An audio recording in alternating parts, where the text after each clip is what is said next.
जय हिंद साथियों, आप सभी का स्मार्ट स्टडी वन में स्वागत है। आपके लिए एक खूबसूरत लाइन है। देखिए, जीवन के युद्ध में हमेशा वही नहीं जीतता, जीवन के युद्ध में हमेशा वही नहीं जीतता जो सबसे ताकतवर या तेज होता है, बल्कि जीतता वही है जो सोचता है कि वह जीत सकता है। तो आप बिल्कुल जीत सकते हैं। आप सोचिए कि आपका बिहार दरोगा फाइनल है। ज़रा सा भी मन में निगेटिव विचार ना लाए कि आपका सिलेक्शन नहीं होगा। आप जीत सकते हैं। ज़रूर मेरे साथ बने रहिए, आप 100% जीतेंगे। चलिए आज का क्लास स्टार्ट करते हैं हम लोग। आज का हमारा टॉपिक है टोक्यो ओलंपिक 2020। तो टोक्यो ओलंपिक से सवाल एग्ज़ाम में 100% पूछे जाएगा। कम से कम 2 सवाल एग्ज़ाम में पूछेगा टोक्यो ओलंपिक से। तो आपका जो है ये मोस्ट इम्पोर्टेंट टॉपिक है, इसे अच्छी तरह से कवर करना है टोक्यो ओलंपिक को। तो चलिए हम लोग देखते हैं, पूरी अच्छी तरह से देखेंगे और साथ में बता दें कि इस बुक में कहीं कहीं गलती है, तो कहीं कहीं गलत है तो गलत को भी देखेंगे कि आखिर क्या गलत है। तो देखिए, 23 जुलाई से 8 अगस्त 2021 के मध्य जापान में 32वां ग्रीष्मकालीन ओलंपिक खेल का आयोजन किया गया। तो ये ध्यान रखें, शुभंकर जरूर ध्यान रखें। शुभंकर क्या था? मीराई तोबा शुभंकर था। और आगे जो आपको ध्यान रखना है वो यहाँ पे ध्यान रखिएगा। तो इस लाइन की इधर कोई मतलब नहीं है, तो ये टुगेदर ध्यान रखिएगा। और देखिए आगे इस बात का लेटिन संस्करण इसका ध्यान रखिएगा। लेटिन संस्करण जो है इसका क्या है ये सभी का। तो यहाँ पर देखिए सीरियस, क्या ये सीरियस क्या होता है? सीरियस। तो यहाँ पर आप लोग सही कर लीजिए, सीटियस। यहाँ पर क्या लिखना था? इसे सीटियस लिखना था, लेकिन जो है ये सीरियस लिखा है। हमें तो सीरियस दिख रहा है। क्या आपका बुक में देखिए यहाँ पर क्या है, आप अपना बुक खोल के देखिए यहाँ सीरियस की जगह पर क्या लिखा है। मेरे पास जो बुक है जो हमने मंगवाया है तो उसमें तो ये सीरियस लिखा है, और आप अपना बुक में देखिए यहाँ पर क्या है। तो यहाँ पर अगर आपका बुक में सीरियस है तो आप भी सही कर लीजिए, यहाँ पर क्या लिखिएगा? सीटियस, सीटियस लिखिएगा, है ना। तो ये वाक्य को ध्यान रखना है, सीटियस, अल्टियस, फोर्टियस और कम्यूनिटर, ये चारों वाक्य को ध्यान रखना है। चलिए मुख्य विषय ध्यान रखना है। इसका मुख्य विषय क्या था? तो यूनाइटेड बाय इमोशन इसका मुख्य विषय था, ये आपको जरूर ध्यान रखना है। कुल देश 206, कुल खेल में देखिएगा और प्रतिस्पर्धाएँ तो 33 खेल और 339 प्रतिस्पर्धा इसमें शामिल हुआ था। 4 नए खेल को जोड़ा गया, ध्यान रखिए, कराटे, स्केटबोर्ड, सर्फिंग्स और स्पोर्टर्स क्लाइंबिंग्स, ये 4 नए खेल को ध्यान रखें। अगले देखिए कि ओलंपिक खेलों में पहली बार महिला खिलाड़ी की संख्या पुरुषों की बराबर रही। तो इसकी कोई मतलब नहीं है। टोक्यो एशिया का पहला शहर बना जिसने 2 बार ग्रीष्मकालीन ओलंपिक का मेजबान किया था, है ना। पहली बार कब किया था? ये डेट ध्यान रखें, डेट जरूर ध्यान रखें, डेट पूछेगा। तो पहली बार 1964 में और ये दूसरी बार तो 2021 में, आप सभी को पता है। लोरेल हर्बर्ट, देखिए ये न्यूजीलैंड के खिलाड़ी है लोरेल हर्बर्ट, जो कि भारोत्तोलन में महिलाओं के +87 kg में भाग लिया है। ये तो आपको ध्यान रखना है। इसके बाद देखिए ये मोस्ट इम्पोर्टेंट लाइन है कि ओलंपिक खेलों में प्रतिस्पर्धा करने वाली पहली ट्रांसजेंडर बनी। तो ये ओलंपिक खेलों में प्रतिस्पर्धा करने वाली पहली ट्रांसजेंडर बनी, ध्यान रखें। चीन ने टोक्यो ओलंपिक 2020 का पहला स्वर्ण पदक निशानेबाजी में अपने नाम किया। अगली लाइन, मोमाजी निशिया, ये जापान की हैं, ने महिलाओं की स्केटबोर्ड प्रतियोगिता में स्वर्ण पदक जीता। ओलंपिक खेलों में व्यक्तिगत प्रतिस्पर्धा में स्वर्ण पदक जीतने वाली सबसे युवा खिलाड़ी बनी है। ये ध्यान रखना है कि ओलंपिक खेलों में व्यक्तिगत प्रतिस्पर्धा में स्वर्ण पदक जीतने वाली सबसे युवा खिलाड़ी कौन बनी है, कौन है? तो मोमाजी निशिया, ध्यान रखना है। ये जापान की खिलाड़ी है। इसकी उम्र देखिए 13 वर्ष, है ना, 13 वर्ष 330 दिन के हैं।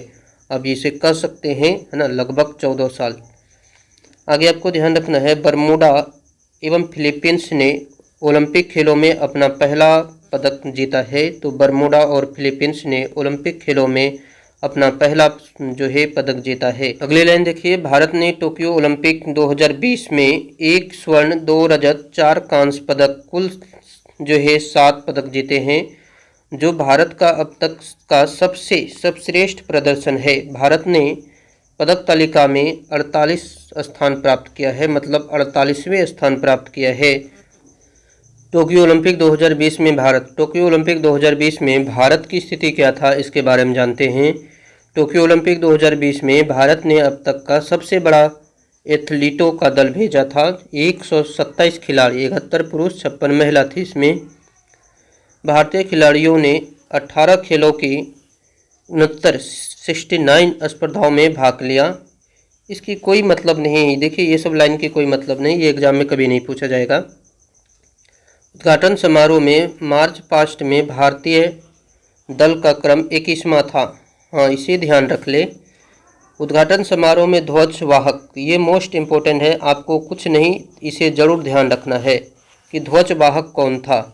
ध्वज वाहक कौन था, तो मनप्रीत सिंह ध्वज वाहक थे। इसके साथ में एमसी मेरी कॉम जो कि मुक्केबाजी हैं। अगले देखिए समापन समारोह में, है ना, उद्घाटन समारोह में मनप्रीत सिंह और मेरी कॉम, और समापन समारोह में भी ध्यान रखना आपको बजरंग पुनिया जो कि कुश्ती खेलते हैं, ये दोनों ध्यान रखना है, मोस्ट इम्पोर्टेंट है। आगे देखिए, भारत के लिए पहला रजत पदक मीराबाई चानू ने भारोत्तोलन में जीता है। तो भारत के लिए पहला रजत पदक किसने जीता है, मीराबाई चानू ने भारोत्तोलन में जीता है, जरूर ध्यान रखें। चलिए जानते हैं इस सभी के बारे में एक एक करके। प्रोन्नति नायक दीपा कर्माकर के बाद जिम्नास्टिक प्रतिस्पर्धा में भाग लेने वाली भारत की दूसरी खिलाड़ी बनी। नेत्रा कुमानन नौकायन प्रतियोगिता में भाग लेने वाली भारत की पहली महिला बनी। इसे आप जरूर ध्यान रखें। नेत्रा कुमानन के बारे में ध्यान रखें कि ये भारत की पहली खिलाड़ी बनी है, किसमें, नौकायन प्रतियोगिता में भाग लेने वाली भारत की पहली खिलाड़ी बनी। इसे ध्यान रखना है। इसे ध्यान नहीं भी रखिएगा तो कोई बात नहीं, लेकिन इसे मोस्ट इम्पोर्टेंट है, इसे ध्यान रखिए। अगले है अदिति अशोक ने गोल प्रतियोगिता में शानदार प्रदर्शन कर चौथे स्थान प्राप्त किया। वह ओलंपिक के लिए क्वालिफाई करने वाली पहली भारतीय गोल्फर भी है। तो इसे भी ध्यान रखें अदिति अशोक के बारे में कि ओलंपिक के लिए क्वालिफाई करने वाली पहली भारतीय गोल्फर, ध्यान रखें। भवानी देवी, ध्यान रखें भवानी देवी। और देखिए यहाँ से ऐसे भी सवाल पूछे जाते हैं, नाम दे के वो किस खेल से संबंधित है, तो ये सब जरूर ध्यान रखें कि अदिति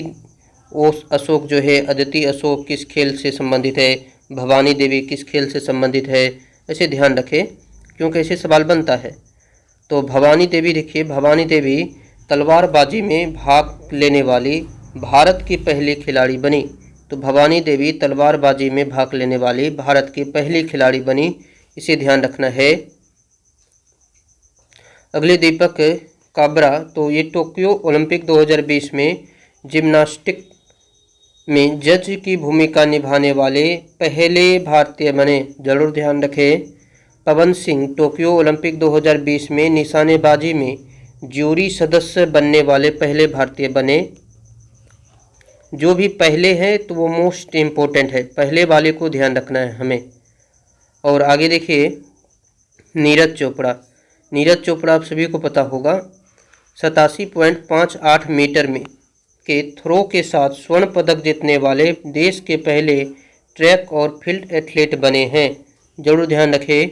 नीरज चोपड़ा ओलंपिक में व्यक्तिगत स्वर्ण जीतने वाले दूसरे भारतीय बने हैं। इससे पहले जो था कौन था, अभिनव बिंद्रा, जो कि बीजिंग ओलंपिक में ये जीता था। अभिनव बिंद्रा 2008 में बीजिंग ओलंपिक, ध्यान रखें। अगले देखिए रवि कुमार दहिया, 2 बार के गत विश्व चैंपियन रूस के जाबूर उगुएव से सल्तन के ग्रैंड फाइनल हारने के बाद ओलंपिक के रजत पदक जीतने वाले दूसरे भारतीय पहलवान बने हैं। तो ये मोस्ट इम्पोर्टेंट नहीं है, ये मोस्ट इम्पोर्टेंट नहीं है, मोस्ट इम्पोर्टेंट वो है जो पहले हैं। अगले देखिए भारत की मीराबाई चानू ने टोक्यो ओलंपिक 2020 में 49 किग्रा वर्ग में भारोत्तोलन में रजत पदक जीता। मीराबाई चानू ने इस प्रतियोगिता में रजत पदक जीतने के लिए कुल 202 किग्रा 87 केजी प्लस 115 केजी का भार उठाया था। पीवी सिंधु को देखिए, पीवी सिंधु क्या किया ओलंपिक में। तो पीवी सिंधु ने टोक्यो ओलंपिक में चीन की हे बिंगजियाओ को हराकर कांस्य पदक जीता है। वह 2 व्यक्तिगत ओलंपिक पदक जीतने वाली पहली भारतीय महिला बन गई है। अगले देखिए पदक तालिका में भारत का क्या स्थिति है। तो हमें यहाँ पर देखिए एग्जाम में किस तरह से सवाल पूछे जाता है ये हमें देखना है। तो एथलीट, एक तो एथलीट का नाम ध्यान रखना है, दूसरे ये कौन सा खेल खेलता है, और तीसरे किस राज्य से संबंधित है, ये मोस्ट इम्पोर्टेंट है। कौन सा पदक जीता ये तो नहीं के बराबर एग्जाम में पूछा जाएगा, लेकिन किस खेल खेलता है, ये कौन खेल से संबंधित है और ये किस राज्य से बिलोंग करता है, ये तो 100% पूछेगा। तो चलिए हम लोग देख लेते हैं। पदक में नीरज चोपड़ा भाला फेंक हरियाणा से बिलोंग करते हैं। तो नीरज चोपड़ा भाला फेंक से संबंधित है और ये कहाँ से बिलोंग करते हैं, हरियाणा से। आगे देखिए रजत पदक जीता है मीराबाई चानू भारोत्तोलन। खेल ध्यान रखें और राज्य ध्यान रखें, ये 2 काम आप जरूर कर लीजिए, खेल और राज्य पर थोड़ा मेहनत कर लीजिए। तो भारोत्तोलन और ये मीराबाई चानू कहाँ से बिलोंग करते हैं, मणिपुर से।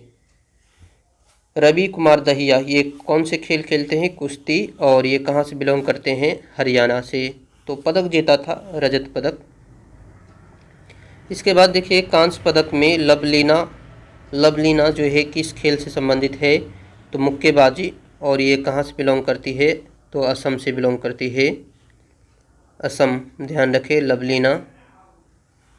और कांस्य पदक में पीवी सिंधु बैडमिंटन, और ये कहाँ के हैं, तो ये आंध्र प्रदेश के हैं।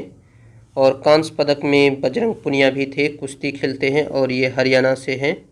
और अगले लवलीना बोरगोहेन, तो लवलीना बोरगोहेन महिलाओं के वेल्टरवेट मुक्केबाजी में कांस्य पदक जीता। बोरगोहेन विजेंदर सिंह और MC मेरी कॉम के बाद ओलंपिक खेलों में पदक जीतने वाली तीसरी भारतीय मुक्केबाज बनी। अगले भारत ने जर्मनी को 5-4 से हराकर पुरुष हॉकी में कांस्य पदक हासिल किया। इस जीत ने ओलंपिक में हॉकी पद के लिए भारत के 41 साल का इंतजार समाप्त हुआ। यह 12वीं बार है जब भारतीय पुरुष हॉकी टीम ने ओलंपिक पदक जीता। इससे पहले 1980 में स्वर्ण पदक जीता था। ध्यान रखें पुरुष हॉकी टीम के कोच कौन था, तो ग्राहम रीड कोच था, ये भी ध्यान रखें। अगले बजरंग पुनिया ने टोक्यो ओलंपिक में पुरुषों की 65 किलोग्राम कुश्ती में कजाकिस्तान के दौलेट नियाज बेकोव को हराकर कांस्य पदक जीता है।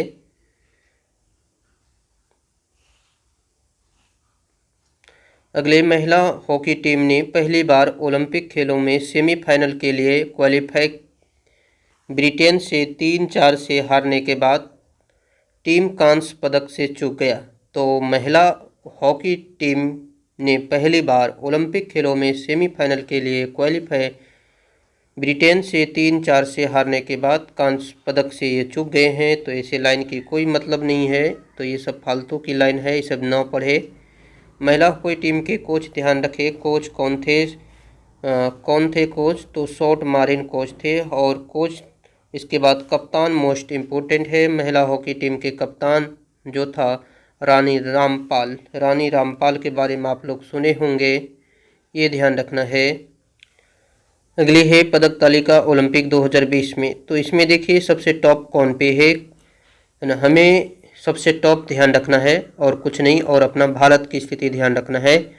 तो देखिए अमेरिका जो है सबसे टॉप पर है, इन्होंने 39 स्वर्ण पदक जीता है, 41 रजत पदक जीता है और 33 कांस्य पदक जीता है। कुल मिलाकर 113 पदक इन्होंने जीता है।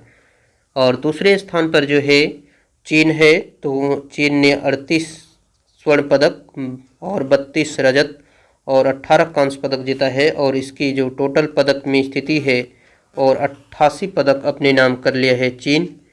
तो इसके बाद चलिए देखते हैं भारत।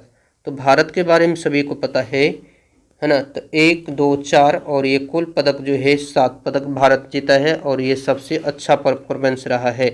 तो 1 स्वर्ण पदक जीता था, है ना, ध्यान रखें।